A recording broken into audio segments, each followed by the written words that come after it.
How to make a Revolution Slingshot by Clever Moniker. So I went to the internet, I downloaded a template, I cut it out, and then I traced it around a sheet of aluminum. Once that was done, I went to go cut it on a bandsaw. Unfortunately, my bandsaw blade was dull, which tends to happen doing this. So I took it over to the drill press, which is a much cheaper way of doing it anyways. You want to make sure that your drill bit stays quite oiled, as it does get pretty hot. Wear some gloves, and then drill holes all the way around the tracing.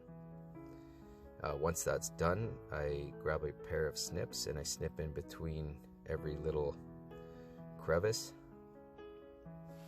in between the drill holes. Here I am removing the last remaining piece. So it's very sharp. You don't see me wearing gloves here, but you definitely should wear gloves because you will cut yourself.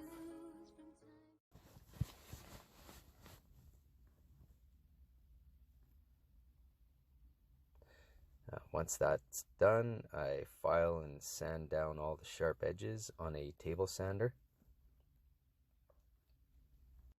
Files would work just as good, just takes a little bit longer.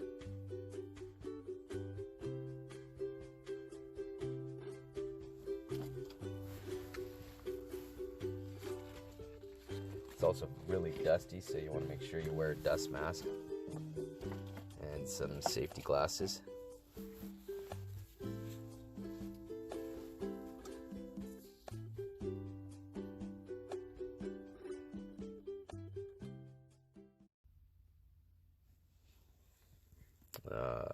During this process, my shop vac actually broke, so I had to throw it out and get a new one.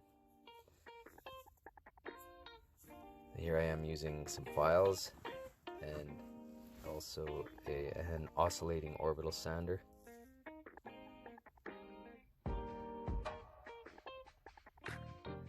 This thing is so fun to use. I kind of went a little bit long on the clips for it. But as you can see, it works very well for slingshots. Changing the sanders for it is very simple. So once I was able to get it all smooth, it was time to move along to a tree fork I had, an apple tree fork. This would have looked beautiful. I started to cut it up, but unfortunately I found a lot of rot in it, so I couldn't use it. So I chose some micarta.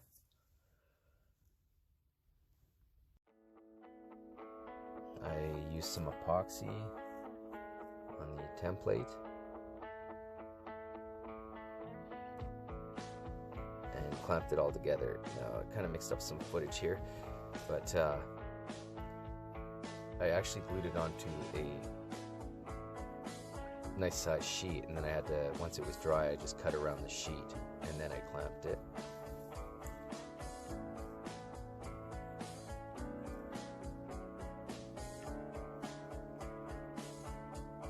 Once that was done, it was time to prep the other scale. And I started to epoxy that side on.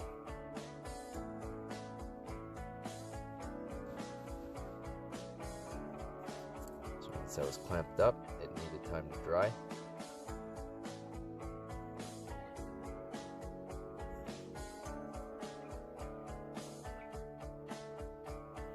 So I removed the clamps and I sanded down the excess micarta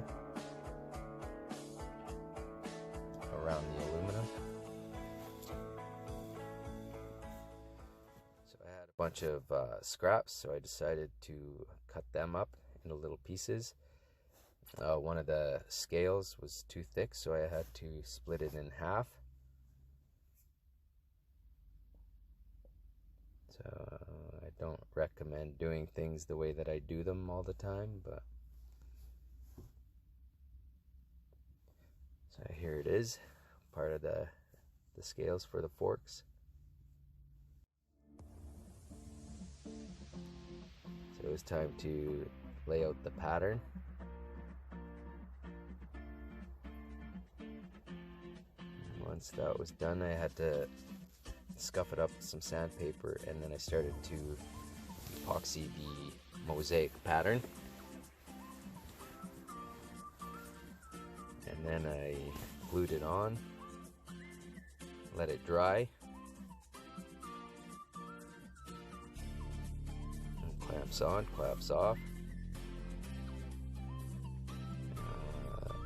The handy thing here was that I did it long enough where when I cut it, I could just use the excess for the other side.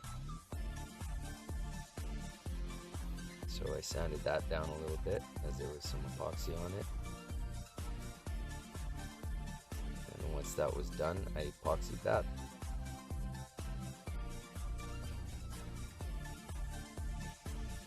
So epoxy is expensive. You could use Gorilla Glue.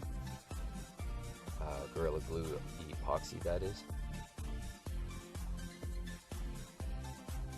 I myself use G-Flex, as it's what a lot of knife makers use.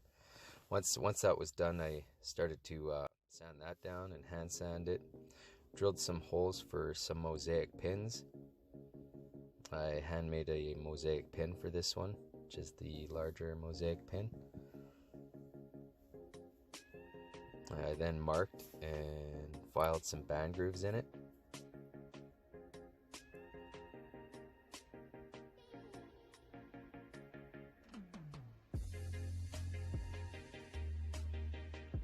Then I took it back to the table sander and sanded down all the excess epoxy that was all over it.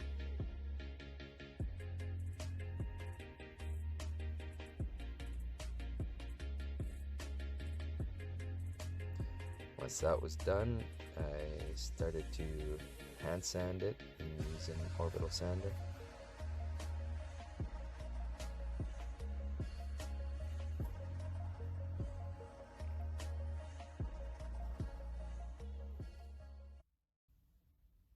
And then I took it to a buffing wheel. I don't have a real buffing wheel, so this is just what I use.